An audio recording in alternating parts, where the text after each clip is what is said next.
بہرحال حضرت فاطمہ الزہرا رضی اللہ تعالیٰ جب مدینہ آ گئیں، قریب 15 سال کی عمر ہے، کئی رشتے آئے۔ حضور پاک صلی اللہ علیہ وسلم نے سیدنا علی رضی اللہ تعالیٰ عنہ کو قبول کیا، اور ان کو تیار کس نے کیا تھا؟ حضرت ابوبکر صدیق رضی اللہ تعالیٰ عنہ نے۔ خیر، نبی علیہ السلام سے جب انہوں نے پوچھا، نبی علیہ السلام نے پوچھا علی کہ تمہارے پاس کچھ ہے؟ حق مہر کیسے ادا کرو گے؟ مہر دینے کے لیے کچھ ہے؟ میرے پلے تو کچھ نہیں ہے۔ داماد کون سا چنا جا رہا ہے؟ نہ کوٹھی ہے، نہ کار ہے، نہ بڑا کوئی کاروبار ہے، قریبی رشتہ دار ہے، دیندار ہے، محنت کش ہے، صحت مند ہے، جفا کش ہے، وفادار ہے۔ یہ باتیں سمجھنے والی ہیں کہ نہیں؟ نبی علیہ السلام نے کہا تمہارے پاس وہ زیرہ تھی، وہ کدھر گئی؟ کہا وہ تو رکھی ہوئی ہے۔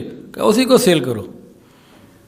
وہ زیرہ سیل کرنے کے لیے نکلے تو راستے میں پھر ایک ساتھی مل گئے، حضرت عثمان غنی رضی اللہ تعالیٰ عنہ۔ علی بھائی کدھر جا رہے ہو؟ انہوں نے کہا وہ شادی کرنی ہے مجھے، حق مہر کے لیے یہ بیچنے کو کہا ہے آقا نے، تو میں اس کو بیچنے جا رہا ہوں، کوئی اچھے پیسے مل جائیں۔ تو انہوں نے کہا اچھا 480 درہم لے لو، مجھے دے دو۔ اس کی قیمت کم تھی، انہوں نے 480 درہم میں خرید لی، پیمنٹ دے دی، زیرہ لے لی، سودا مکمل ہو گیا، زیرہ واپس ہدیہ کر دی۔ کہا علی یہ بھی لے جاؤ، جہاد میں کام آئے گی۔ ایسے بھائی چارہ تھا، محبت تھی۔ اب حضرت علی رضی اللہ تعالیٰ عنہ کیا کریں؟ پیسے آ گئے، نبی علیہ السلام کی خدمت میں لا کے رکھ دی، یا رسول اللہ یہ سارا معاملہ ہوا، زیرہ بھی آ گئی، پیسے بھی آ گئے، اب کرنا کیا ہے؟ نبی علیہ السلام نے کہا خوشبو منگوائی، حضرت بلال کو کہا یا کسی کو بھی جاؤ بھی خوشبو لے کر آؤ، اور جو باقی پیسے تھے حضرت علی رضی اللہ تعالیٰ عنہ کی جو زیرہ سیل ہوئی اس میں سے کچھ سے پیسوں سے خوشبو آئی، اور کچھ پیسوں سے رسول اللہ صلی اللہ علیہ وسلم کی لاڈلی بیٹی کی زندگی کے سامان، گھر کی زندگی کا سامان جسے ہم لوگ جہیز کہہ دیتے ہیں، وہ آ رہا ہے۔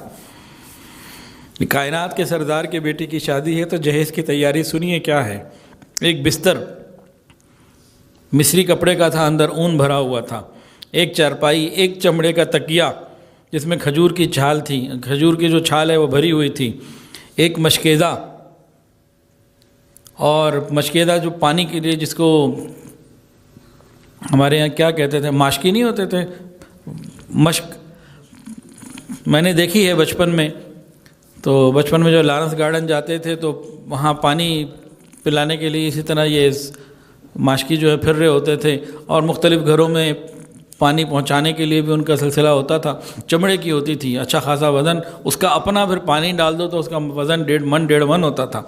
تو وہ آیا، اور یہ مشکیزہ وہ تھا جو بی بی فاطمہ خاتون جنت بھر بھر کے لے کر آتی تھیں تو سینے کے اوپر نشان پڑ گئے تھے۔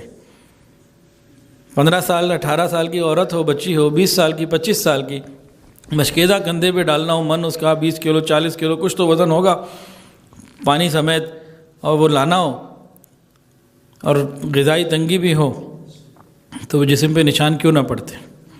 یہ مشکیزہ ان کو دیا گیا، 2 مٹی کے برتن دیے گئے پانی کے لیے، ایک چکی دی گئی جو زندگی بھر پیستی رہیں، ہاتھوں میں گٹے پڑ گئے تھے۔ آپ سب لوگ جتنے بیٹھے ہیں اپنے ہاتھ چیک کریں، کسی کے ہاتھ میں گٹے ہیں، میرے ہاتھ میں ہوتے اتنے نرم ہیں، چیک تو کریں نا ہاتھ، ہیں کسی کے ہاتھ میں گٹے؟ گھر جا کر اپنی بیویوں کے یا اپنی بیٹیوں کے ہاتھ بھی چیک کریں اور کروائیں، ہیں کسی کے ہاتھ میں گٹے؟ کوئی مزدور ہوگا پتھر توڑنے والا، اس کے ہاتھ میں تو شاید نکل آئیں۔ تو یہ چکی دی گئی، ایک پیالہ دیا گیا، 2 چادریں دی گئیں، ایک جائے نماز دی گئی۔ مختلف روایات میں مختلف چیزیں کمی بیشی کے ساتھ ہیں، اور یہ بات یاد رکھیے، جہیز کو ہم سنت کہہ دیتے ہیں، اس کو سنت کہنا بالکل ٹھیک نہیں۔ نبی علیہ السلام نے 11 شادیاں اپنی کی، کسی سے جہیز نہیں لیا۔ اگر سنت ہے تو جہیز نہ لینا سنت ہے، دینا کہاں سے آ گیا؟ اور اگر دینا سنت ہے تو پھر داماد کو پہلے پالیں بھی تو صحیح نا۔ نبی علیہ السلام کے پاس علی بچپن سے ہیں تو داماد کے خرچے بھی خود برداشت کریں، اور دینا بھی ہے تو ضرورت کا دیں۔ یہ کہا جی گاڑی کوٹھی بھی دینی ہے یا قیمتی چیزیں بھی دینی ہے، ضرورت کا سامان ہے۔ ہاں، ایک باپ اپنی بچی کو اپنی استعداد میں رہتے ہوئے کچھ دینا چاہے دے سکتا ہے، خاموشی سے دے، اس کے لیے دکھاوے کی کیا ضرورت؟ وہ کون سی سنت ہے جس میں ریاکاری ہوتی ہے؟ یہ دے رہے ہیں جی، سینکڑوں لوگوں کو بلا کے دکھا رہے ہیں۔ تو اس کو سنت کا نام تو کم سے کم مت دیں. دینا ہے کسی باپ نے خاموشی سے دے دیں. اور مرد کی مردانگی کے خلاف ہے کہ عورت کے ذریعے سے کمائی حاصل کرے. یہ کون سی بات ہو گئی؟ یہ تو کوئی مردانگی کی بات تو نہیں ہے. اگر سنت ہے تو نبی علیہ السلام نے 11 اپنی شادیاں کی ہیں, کسی سے کچھ نہیں لیا. تو پھر ہمیں سنت پوری کرنی ہے نا. تو لڑکی کا باپ کیوں پوری کرے؟ لڑکا کیوں نہیں پوری کرتا؟ وہ اس لیے نہیں پوری کرتا کہ اس میں نقصان نظر آتا نا. چلو جو آ رہے ہو دھیان دو, پھر میٹھی میٹھی سنت چلے گی. اچھا جی آگے چلیں. اللہ اکبر کبیرہ. کائنات کی شہزادی بھی ہم کہہ سکتے. خاتون جنت کا جو بیڈ روم تیار ہوا وہ کیسے تیار ہوا؟ ہماری بھی بچیوں کی جب شادیاں ہوتی ہیں تو ہم بھی بیڈ روم کے لیے جاتے ہیں, دیکھنے جاتے ہیں, سائز لے کر آتے ہیں, پھر کارپیٹ اور کتنے معاملات ہوتے ہیں. اب یہ خاتون جنت کا بیڈ روم تیار ہو رہا ہے. حضرت عائشہ صدیقہ رضی اللہ تعالیٰ عنہ نے اس میں کام کیا, تیاری کی. کیا بیڈ روم تیار ہو رہا ہے؟ میدان بطحا کی مٹی منگوا کے وہ بچھا دی گئی. اس بیڈ روم کے ایک طرف ایک لکڑی گاڑی گئی کہ اس پہ کپڑے ٹانگ دیں, ایک لکڑی گاڑی گئی اس پہ پانی کا مشک جو ہے نا مشکیزہ وہ ٹانگ دیں. یہ بیڈ روم کی تیاری ہو رہی ہے. اور اس کے اندر جو ہے نا وہ 2 تکیے رکھے گئے اور ایک کونے کے اندر یہ کپڑے ٹانگنے کی اور ایک طرف جو ہے وہ پانی کا مشکیزہ ٹانگنے کی لکڑی گاڑ دی گئی. یہ بیڈ روم تیار ہو گیا. باقی چیزیں تو نبی علیہ السلام نے دی تھیں, وہ اندر رکھ دی گئیں اور یہ گھر تیار ہے.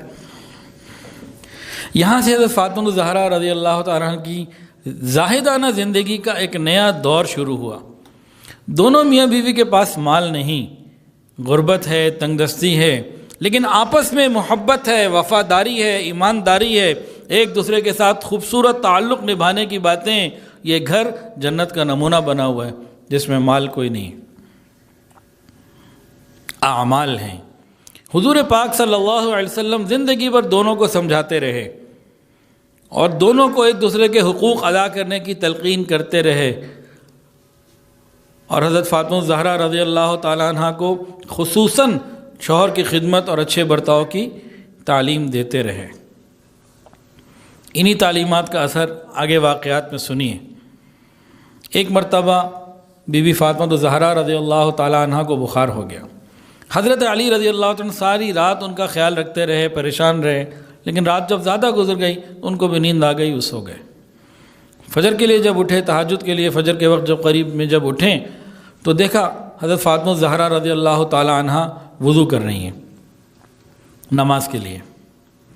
خیر آپ مسجد تشریف لے گئے.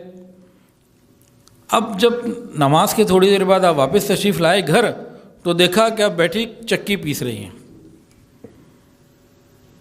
تو حضرت علی رضی اللہ تعالیٰ نے فرمایا کہ فاطمہ تمہیں اپنے حال پر رحم نہیں آتا؟ ساری رات تمہیں بخار رہا, صبح ٹھنڈے پانی سے وضو کر لیا, بیٹھی چکی پیس رہی ہو, اپنا پر رحم تو کرو. اب خاتون جنت کا جواب سنیے. انہوں نے فرمایا اگر میں فرائض ادا کرتے ہوئے مر بھی جاؤں تو کیا حرج ہے؟ یہ بات نماز میں نے پڑھی اللہ کو راضی کرنے کے لیے, چکی پیس رہی ہوں آپ کے اور بچوں کے لیے, ان کے کاموں کے لیے, تو گویا میں اپنے فرائض ادا کر رہی ہوں, حقوق اللہ بھی ادا کر رہی ہوں, حقوق العباد بھی ادا کر رہی ہوں.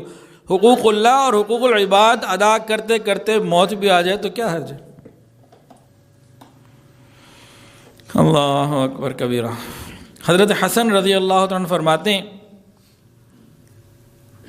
امام حسن رضی اللہ تعالیٰ فرماتے ہیں کہ گھر کے باہر کے سارے کام حضرت علی رضی اللہ عنہ کیا کرتے تھے اور گھر کے اندر کے سارے کام میری ماں فاطمہ الزہرا رضی اللہ عنہ کیا کرتی تھیں. حضرت فاطمہ الزہرا رضی اللہ تعالیٰ نے ایک اصول اپنے طور سے بنایا ہوا تھا, چاہے ایک وقت کا فاقے سے ہوں, 2 وقت کے فاقے سے ہوں یا 3 وقت کے فاقے سے ہوں, جب تک شوہر کھانا لیتے آپ کھانا نہیں کھاتے. یہ ان کا اپنی زندگی کا ایک اصول تھا کہ بچوں اور شوہر کو پہلے کھلاتی, بعد میں خود کھایا کرتی. حضرت فاطمہ الزہرا رضی اللہ تعالیٰ کے انتقال کے بعد کسی نے حضرت علی سے پوچھا کہ فاطمہ آپ کے ساتھ کیسے رہتی تھی؟ اب حضرت علی رضی اللہ عنہ کی بات کو سنیے. فرمانے لگے کہ فاطمہ جنت کا ایک خوشبودار پھول تھی جس کے مرجھا جانے کے باوجود اس کی خوشبو سے اب تک میرا دماغ معطر ہے، اس نے اپنی زندگی میں مجھے کبھی کسی شکایت کا موقع نہیں دیا۔